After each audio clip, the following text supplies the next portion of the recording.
नमस्कार, hot topic में आपका स्वागत है। मैं हूं अखिलेश शर्मा। 2024 के लोकसभा चुनाव के लिए विपक्षी एकता का सुर धीरे धीरे तेज होता जा रहा है। आज तेलंगाना के मुख्यमंत्री के चंद्रशेखर राव पटना में थे, जहां उन्होंने बिहार के मुख्यमंत्री नीतीश कुमार से मुलाकात की। तीसरा मोर्चा बनाने के सवाल पर नीतीश कुमार ने कहा है कि बात मुख्य मोर्चे की हो रही है, तीसरे मोर्चे की नहीं। और आज जो महत्वपूर्ण घटनाक्रम हुआ उस पर एक बार नजर डाल लेते हैं। ये एक तरह से 2024 के लिए जमीन तैयार करने की पूरी कोशिश की जा रही है, विपक्षी एकता का प्रयास किया जा रहा है। के चंद्रशेखर राव जब से तेलंगाना के मुख्यमंत्री बने हैं, ये उनका पहला बिहार का दौरा था और यहां पर उन्होंने बीजेपी मुक्त भारत का नारा दिया है। साथ ही उन्होंने ये भी कहा है कि 2024 के लोकसभा चुनाव के लिए विपक्षी एकता की तमाम कोशिशें अब तेज हो गई हैं। इसके साथ ही नीतीश कुमार से उन्होंने मुलाकात की। करीब 1 घंटे तक ये मुलाकात चली, जिसमें कि तेजस्वी यादव भी मौजूद थे और उसके बाद शाम को वो लालू प्रसाद यादव से मिलने भी गए। बताया गया कि 2024 की जो रणनीति है लोकसभा चुनाव के लिए साझा विपक्ष की, उस पर विस्तार से चर्चा की गई है। साथ ही गलवान घाटी में सर्वोच्च बलिदान देने वाले सैनिकों के परिवार वालों को आज के चंद्रशेखर राव ने आर्थिक मदद दी है। 10-10 लाख रुपए की आर्थिक मदद उन्हें दी गई। नीतीश कुमार भी उस कार्यक्रम में मौजूद थे। इसके अलावा तेलंगाना में बिहार के 12 मजदूरों की मृत्यु हो गई थी, उनके परिवार वालों को भी मदद दी गई है। इन्हें 5-5 लाख रुपए का चेक दिया गया। लेकिन सवाल ये हो रहा है कि 2024 को लेकर जो विपक्षी एकता का धरातल बनाने की तैयारी की जा रही है, सवाल यही बार बार उठता है कि आखिर दावेदार कौन है। जेडीयू कह चुकी है कि नीतीश कुमार में पीएम बनने के सारे गुण हैं। 3 और 4 सितंबर को जेडीयू की 2 बड़ी बैठक पटना में होने जा रही है, जिसमें माना जा रहा है कि 2024 के लिए नीतीश कुमार की भूमिका पर बात हो सकती है। उधर केसीआर तमाम विपक्षी पार्टियों को एकजुट करने में जुटे हैं। आज भी जब उनसे पूछा गया नीतीश कुमार को लेकर के प्रश्न, तो उन्होंने कहा कि नीतीश जी में काफी अनुभवी हैं, काफी खूबियां उनके भीतर हैं। और साथ ही गैर कांग्रेस पीएम उम्मीदवार का नाम तय करने की कोशिश की जा रही है। हालांकि केसीआर ने कहा कि जब बैठक होगी तो उसमें इन तमाम मुद्दों पर चर्चा होगी, दावेदार कौन होगा इसका नाम भी बता दिया जाएगा। आपको बता दें कि इससे पहले भी के चंद्रशेखर राव विपक्षी एकता का प्रयास कर चुके हैं, लेकिन उन्हें इसमें सफलता नहीं मिली है। और क्या बिहार का प्रयोग राष्ट्रीय स्तर पर किया जाएगा? आप जानते हैं कि बिहार में सभी विपक्षी पार्टियां एक ही मंच पर एक ही साथ आकर बीजेपी को अलग थलग कर चुकी हैं और वहां पर सारे दल 1-2 को छोड़ करके बीजेपी के खिलाफ एकजुट हो चुके हैं। बल्कि बिहार विधानसभा में बीजेपी बनाम बाकी सब हैं।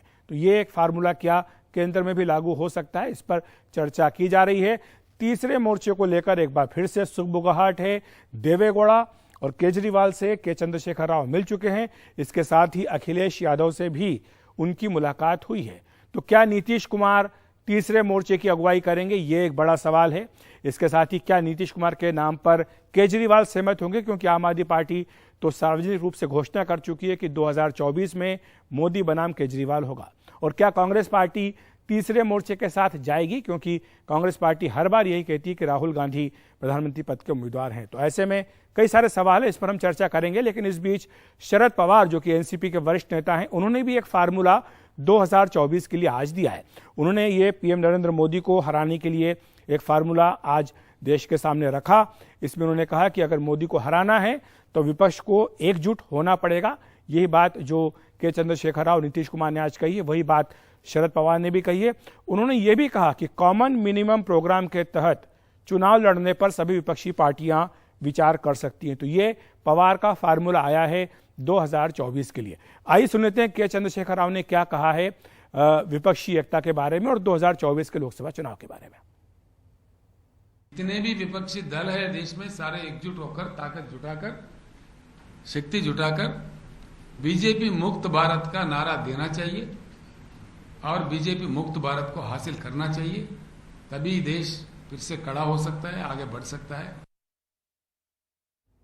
उधर नीतीश कुमार ने कहा कि बात तीसरे मोर्चे की नहीं हो रही है, बल्कि मुख्य मोर्चे की हो रही है। आइए सुन लेते हैं। Not third front, sorry. It's not third front. Why are you naming it? Why you are naming it as a third front? We have never named it. He is talking about main front. Why are you talking about? Okay, main front. So in the past, it has been failed attempt. आज के घटनाक्रम पर चर्चा करने के लिए हमारे साथ नवीन उपाध्याय जी हैं, वरिष्ठ पत्रकार, साथ ही तीर विजय सिंह जी हैं, वरिष्ठ पत्रकार। आप दोनों का बहुत बहुत स्वागत है। सबसे पहले नवीन जी आपके पास आना चाहूंगा, आज के इस घटनाक्रम को आप किस तरह से देखते हैं? तेलंगाना के मुख्यमंत्री बनने के बाद चंद्रशेखर राव पहली बार बिहार गए, नीतीश कुमार से लंबी चर्चा हुई, साझा प्रेस कॉन्फ्रेंस हुई और वो तमाम सवाल जो इस वक्त तैर रहे हैं हवा में वो उनसे पूछे गए, उनका उन्होंने सीधा सीधा जवाब भी देने का प्रयास किया। इसको आप किस तरह से देखते हैं कि क्या 2024 के लिए वाकई एक गंभीर पहल शुरू हो गई है विपक्षी एकता की? देखिए अखिलेश जी, जिस दिन 9 अगस्त को जिस दिन बिहार में पॉलिटिकल इक्वेशन चेंज हुआ, उसके बाद से डेफिनेटली एक सरगर्मी हो रही है अपोजिशन कैंप में कि अपोजिशन को यूनाइट किया जाए, क्योंकि सडनली लग रहा है कि एक लीडर मिल गया है जो कि नेतृत्व कर सकता है या लोगों को यूनाइट करने का प्रयास कर सकता है। पहला चीज। दूसरा कि बिहार एक बड़ा स्टेट है, 40 सीट्स है और अगर आरजेडी और जेडीयू साथ लड़ते हैं तो काफी वहां पर संभावनाएं हैं अपोजिशन के लिए। तो इन सब के बाद जो ये प्रयास हो रहे हैं वो नेचुरल है और मेरा मानना है कि आने वाले दिनों में इसमें आप देखिए कि काफी गंभीरता से प्रयास होंगे। तो आज जो केसीआर विजिट किए हैं और नीतीश कुमार से मिले हैं, मेरा मानना है केसीआर काफी दिनों से इस बात की प्रयास कर रहे हैं कि एक third front non Congress non BJP बनाया जाए। लेकिन नीतीश कुमार ने जो एक लाइन कहा कि मेन फ्रंट, ये देखिए नीतीश जी काफी क्लोज हैं। आज के दिनों में कांग्रेस के नेतृत्व से उनकी बात हो रही है, कांग्रेस के नेतृत्व से, और ऐसी स्थिति में मेरा मानना है कि वो किसी भी ऐसी संभावना की तलाश नहीं करेंगे जहां पर कांग्रेस को बाहर रखकर एक थर्ड फ्रंट बनाया जाए, जस्ट लोग साथ आ जाए और बीजेपी को हराने का प्रयास करेंगे। क्योंकि नीतीश कुमार का थ्रू आउट देखिए, वो जब आरजेडी के साथ थे पहले भी, और जो भी वो बात होती थी तो वो कहते थे कि एक नेशनल नैरेटिव तैयार करने की जरूरत है बीजेपी को टेक ऑन करने के लिए। उनका कभी ये नहीं था कि सारे पार्टियों को एक साथ जोड़ दीजिए और बीजेपी को हरा सकते हैं। तो मेरा मानना है कि नीतीश कुमार इस बात के प्रयास करेंगे कि सारे पार्टियों को लाए जाए और उसमें कांग्रेस भी रहे, और इसमें वो केसीआर और उनकी बात हुई होगी, धीरे धीरे ये सब डिफरेंसेस सॉर्ट आउट होने की कोशिश होगी। तो देखिए नीतीश कुमार, मेरी जो जानकारी है अभी वो दिल्ली भी आने वाले हैं और उसके बाद इन घटनाओं ये जो अपोजिशन को यूनाइट करने के प्रयास हो रहे हैं उसमें और तीव्रता आपको आएगी। ठीक है, तीर विजय सिंह जी के पास आना चाहूंगा। तीर विजय सिंह जी, हमने आज वो दृश्य देखे प्रेस कॉन्फ्रेंस के जिसमें के चंद्रशेखर राव से बार बार सवाल पूछा जा रहा था कि क्या नीतीश कुमार पीएम पद के दावेदार हो सकते हैं। इस पर उन्होंने ये कहा कि जब बैठक होगी तमाम चर्चाएं होंगी, लेकिन उन्हीं सवालों के बीच में हमने नीतीश कुमार को असहज होते हुए भी देखा। वो बार बार उठकर जाने का प्रयास कर रहे थे। हमने देखा चंद्रशेखर राव उनका हाथ पकड़ करके उन्हें नीचे बैठा रहे थे, बार बार वो कहते थे कि आप साथ बैठिए, लेकिन नीतीश कुमार को शायद पता था कि यही सवाल बार बार पूछा जाएगा। लेकिन ये सवाल इसलिए भी आ रहा है तीर विजय सिंह जी, क्योंकि जेडीयू की बैठक होने जा रही है, बड़ी बैठक राष्ट्रीय परिषद की, राष्ट्रीय कार्यकारिणी की पटना में अगले सप्ताह, और माना जा रहा है कि वहां पर नीतीश कुमार को राष्ट्रीय स्तर पर प्रोजेक्ट करने के लिए भी शायद चर्चा हो सकती है। तो ऐसे में चंद्रशेखर राव का ये दौरा, वहां जाना, नीतीश कुमार से मिलना, क्या तमाम विपक्षी नेताओं में उनका कद और उनका चेहरा प्रोमिनेंट होना, यह बात इसको साबित करता है? जी, आपने सही बात कही। असल बात यह है कि विपक्ष ने भाजपा को एक चुनौती देने का साझा प्रयास करने की जो कोशिश की है वो सिर्फ नीतीश जी के चेहरे की बदौलत। हम लोग जरा याद करें 2015 को, जब नीतीश जी भाजपा से अलग हुए थे तो सारे विपक्षी दल यहाँ पर इकट्ठा हुए थे बिहार में, इनके शपथ ग्रहण में भी।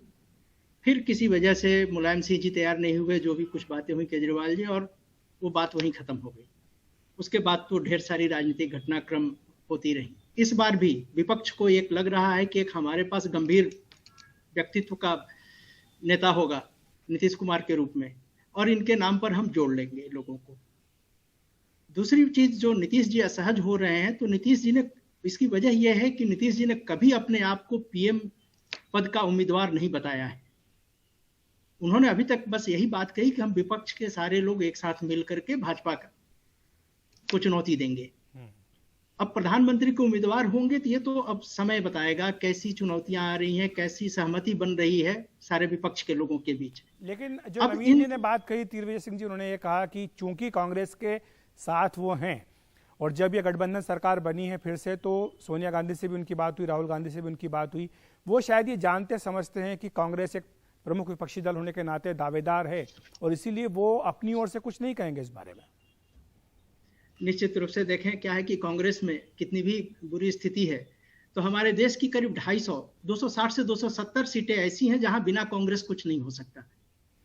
तो बीजेपी के विरोध आपको जाना है तो कांग्रेस के बगैर नहीं। केसीआर की बात हम करें तो इन्होंने 2018 में 2019 के चुनाव से पहले 2018 दिसंबर में भी ममता बनर्जी से, नवीन पटनायक जी से, इन लोगों से मुलाकात की थी और तब इन्होंने प्रयास किया था कि कांग्रेस और भाजपा को अलग रखते हुए हम लोग अलायंस बनाए। आज की तारीख में यह संभव नहीं है। आप भाजपा के खिलाफ जा रहे हैं तो आपको कांग्रेस को साथ रखना होगा और नीतीश जी इस चीज को अच्छी तरह से समझ रहे हैं। जी, मैं नवीन जी के पास आना चाहूंगा। नवीन जी, क्या आपको लगता है कि के चंद्रशेखर राव ठीक वैसी भूमिका में आना चाहते हैं जिस तरह से चंद्रबाबू नायडू 2014 के चुनाव से पहले आए थे? क्या आपको लगता है कि जो हश्र चंद्रबाबू नायडू का हुआ, क्या वही हश्र केसीआर का भी हो सकता है? देखिए, वो हम नहीं मानते हैं। हमको लगता है कि इस बार अपोजिशन कैंप में एक सीरियसनेस है, क्योंकि आप देखिए कि धीरे धीरे सारे लोग हाशिए पर जा रहे हैं और सबको इस बात का एहसास हो गया है कि और कलेक्टिवली अगर बीजेपी को चैलेंज नहीं करते हैं तो 2024 के बाद वो शायद इस पोजीशन में नहीं रहे कि आने वाले काफी सालों तक वो चैलेंज कर पाए। तो एक तो देखिए, हर पॉलिटिशियन जो होता है एम्बिशियस होता है।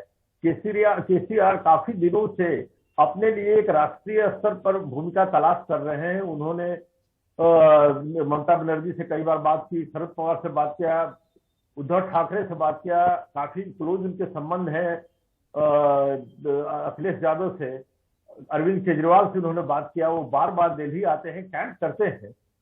लेकिन अगर मेरा मानना है कि धीरे धीरे उनको भी ये रियलाइजेशन होगा जब नीतीश कुमार एक प्रमुख भूमिका में आएंगे और उन पर भी प्रेशर आएगा कि एक थर्ड फ्रंट का जो वो लेकर फ्लैग चल रहे हैं, वो शायद उस पर हमको नहीं लगता है कि वो अपोजिशन पार्टियों के बीच में कोई सहमति बन पाएगी। तो वैसी स्थिति में आई थिंक ग्रेजुअली ही will have to come around.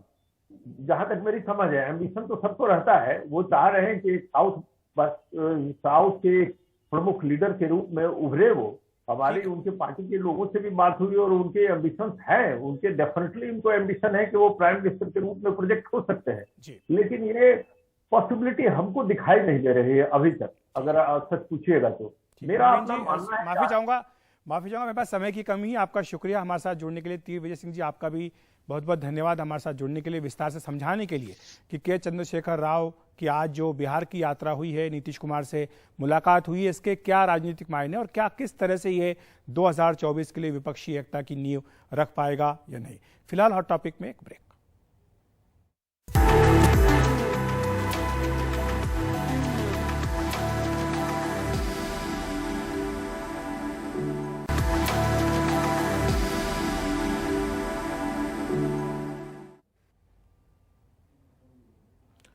शराब घोटाले और ऑपरेशन लोटस को लेकर बीजेपी और आम आदमी पार्टी के बीच लड़ाई जारी है।